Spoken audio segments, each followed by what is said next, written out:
জীবন চলে যাচ্ছে, কোনো কোনো ভাই রাস্তায় কাটাচ্ছে, কোনো ভাইয়ের গাড়ির ব্যাটারি চলে যাচ্ছে, কোনো গাড়ির ভাইয়ের ডাকাতি করে সব ধ্বংস করে নিয়ে যাচ্ছে। নারায়ণগঞ্জবাসী, আপনারা এটা ভুলে যাবেন না, আপনারা আমার ভাই, আপনাদেরকে অসম্মান করতে চাই না। যাদের ছত্রছায়া থেকে আপনারা এই নেতৃত্ব দিচ্ছেন এবং এই ডাকাতি ছিনতাই করছেন, আপনাদের ন্যায্য অধিকার, ন্যায্য দাবি বাস্তবায়ন করবেন। এটাই নির্যাতিত মোটর শ্রমিকের নরসিংদী জেলা, নারায়ণগঞ্জ জেলার ভিতরে যদি কোনো প্রবলেম করেন, ওনাকে নক করবেন, ওনার সহযোগিতা আপনারা নেবেন। ভাই বন্ধুদের উদ্দেশ্যে অনেক কথা বলার আছে, আসলে বলার ভাষা আমি খুঁজে পাচ্ছি না।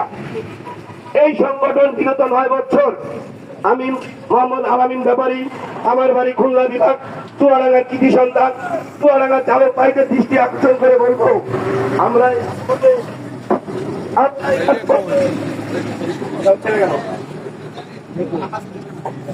আমরা এই রাজপথে যুদ্ধ লড়াই করার জন্য এসেছি। কেন এসেছি? আমাদের ন্যায্য অধিকার, নিরাপদ সড়ক এবং আমরা নিরাপদের জন্য আমরা এই যুদ্ধ লড়াই করার জন্য সংগ্রাম করেছি। কিন্তু ইতিমধ্যে আমাদের বিভিন্ন সংগঠনের অঙ্গ সংগঠনের ভাই বন্ধুদের আমাদের